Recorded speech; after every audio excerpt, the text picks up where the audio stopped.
This is the last thing I want to say to support my point. I'm going to use this creator as an example, Armand Wiggins, right? Armand Wiggins is a gay commentator on YouTube. I have watched him for a few years now.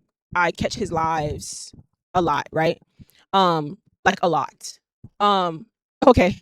Yeah. So him being a gay black man who creates content, he mainly does a lot of content based off female rappers, right? But he talks about a lot of other things as well. One thing I've noticed as someone who has watched so many of his lives live as it was happening in real time, knowing that he clearly has an audience of predominantly what?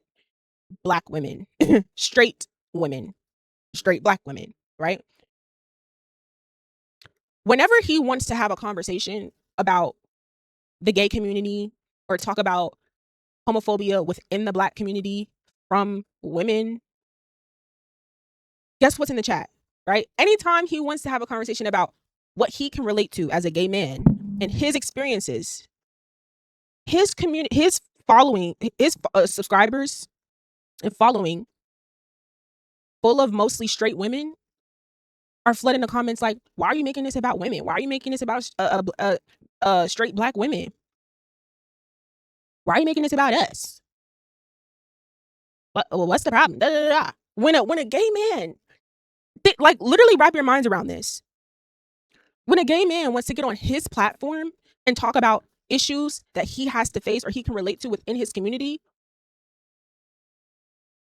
straight women, black straight women, in his fucking comments, in his live, pretty much not creating a safe place for him to have this discussion.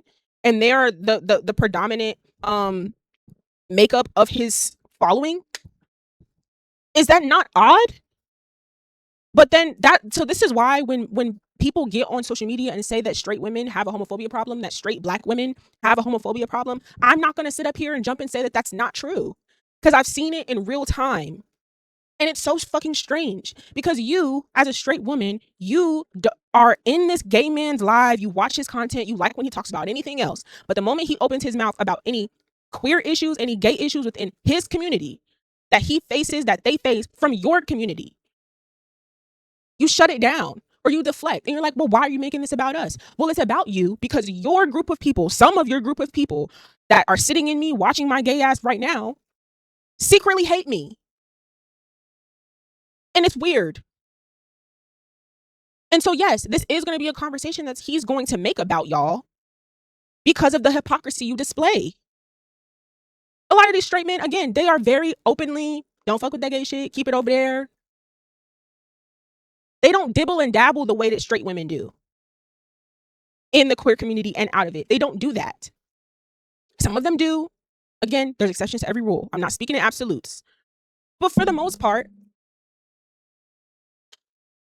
so I use as an example to really amplify the point that I'm making, to make y'all understand how strange this is. Like, it's actually a fucking mental illness that you get to pay money or actively watch someone's content, which is, helping them make more money, who is of a community that you low-key despise and don't fuck with. Yet, when they call you out for being exactly what you are, you want to act stupid as if you're not that. I watched it in real time. A gay black man trying to talk about certain issues within his community. And because he's speaking about black women, black straight women, everyone in the chat is like, oh, well, not everybody. Why are you making this about us? Why are you making this about us? How are you making a motherfucker uncomfortable with talking about issues within their own community on their platform? How in the hell are you creating an uncomfortable space, not a safe space, to talk about something that is very personable and relatable to him in real life on his platform? This is something that I literally see I've seen in real time for years, and I've always been so confused by it. And him himself, Armand, has referenced it and talked about it here and there, but that is a very clear example of the types of people that I'm talking about. And the types of people that I don't want to communicate with. I don't want to be friends with you. Sorry, I'm yapping, y'all, but I definitely wasn't supposed to be on stream this long. Every time I say I'm not, I end up on it too long.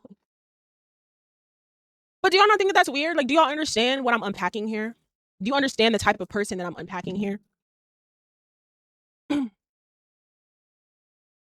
again, it's mainly a conversation that I'm centering women on because of the latest conversations that's happened online in the last week, and also because women think that just because they have a vagina that they can't be held accountable.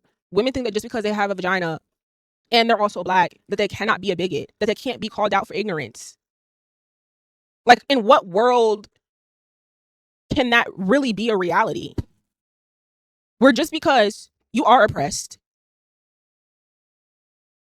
this purple light making you more drunk.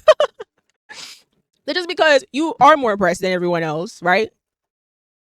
And just because, again, the way patriarchy works, I get it. It's unnatural for you to feel like, damn, I have to be labeled as a homophobe or a colorist or fatphobic or all of these things or male-centered. I have to be called all these names, all these insults. I'm just a girl. I'm just a woman. I'm already oppressed. I get it. I understand how this country is set up. I get it. It's not natural for you to actually want to take accountability for this kind of shit. I get it. You can be a woman and be a bigot. You can be a black woman and be a bigot. And it's okay for people to call it out. It's also okay for you to get called out and not give a fuck and stand in your bigotry. That's fine too. It's not fine as in like literally it's fine, but it's a better option than you debating than you trying to push away a label that literally applies to you. Like, I'd rather you just accept your bigot, whatever bigot label someone puts on you, homophobic or whatever, queerphobic, and just eat it and be like, all right, bet that's what I am and what about it, rather than debating with people online that you literally are not that. Like, we're just not about to sit up here and act like shit isn't exactly what it is. Period. This type of thing is so much easier with a lot of men, a lot of straight men, because it's like, once I'm able to clock their bigotry, I'm easily able to tell. They make it very clear to me whether they actually care or not. Like, you ever have conversations with certain people and you call out their bigotry, and you being able to call it out and make and paint that picture to them makes them rethink it and be like, it makes them check themselves and be like, okay, maybe this is kind of problematic, right? They're either going to do that or they're going to not care about whatever your valid synopsis is of their problematic rhetoric or way of thinking. There's also another option for them. Sometimes they just don't care and they're kind of just like, well, I don't care. I don't like those groups of people. I don't care. Like, it's just, you know what I'm saying? By the way, it's 2 a.m. in South Africa and your voice is memorizing. Thank you. 2 a.m. is crazy. Thank you. Being called out is embarrassing. That's why we become defensive. Yeah. Again, that's a natural emotion. Like, it's very natural to like be defensive. But yeah, you're right. Being called out is embarrassing. It's even more embarrassing when you are already a marginalized group and you already are oppressed and you already have to deal with shit, for people to be like, yeah, you already are oppressed. You already got to deal with all this shit already in this country. And you are also a bigot. Like, that's just not an easy thing to accept for some straight women. And I understand it, but it's still wrong. You know what I'm saying? Like, it's just still wrong. And again, my opinion, literally, my thoughts don't ask for my opinion. Doesn't really matter, to be honest. Like, you can still think the way that you think and stand in it. Hey man. What was so yeah, I got my arm on point. So yeah, to finish this out, and then I'm gonna get to my last point because I'm already close to an hour and a half. I'm so sorry. People treat a call out like it's a call out. Someone calling you out for something is a checkpoint. It's not a about face. People treat them being called out for something like an about face, like someone is telling them, hey, you are this, you're wrong, turn around and go back to where you came from, right?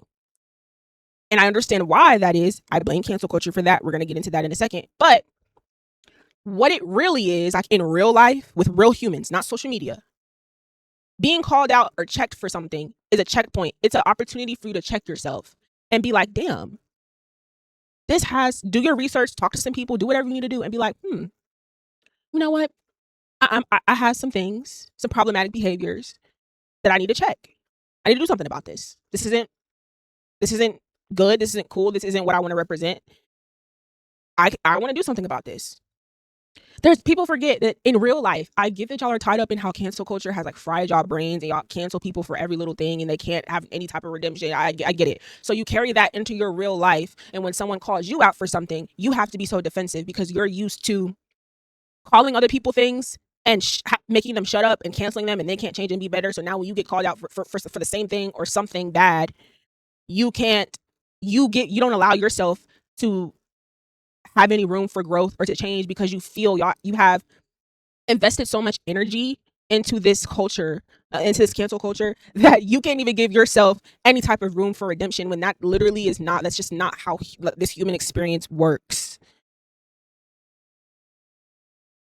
There's women online right now acting like them being called biphobic or homophobic is the end of the world when they could literally just take the advice and apply it moving forward and be like, you know what? Okay, this is problematic. This is something to be aware of moving forward. That's it. And again, you don't even really have to, like, these women who are being called biphobic for not wanting to date a bisexual man, they don't have to accept the critique and be like, and then want to start dating bisexual men tomorrow. You know what I'm saying? But at least now that you're aware of what it is, if you, for some reason, at any point, encounter a bisexual man who is attracted to you, now in that time, with all of this knowledge, you will have the opportunity in real life to let it play out the way you want it to. And you can either choose the route that you've been going, or you could choose a new route with the new information you have to just experience it and see what happens.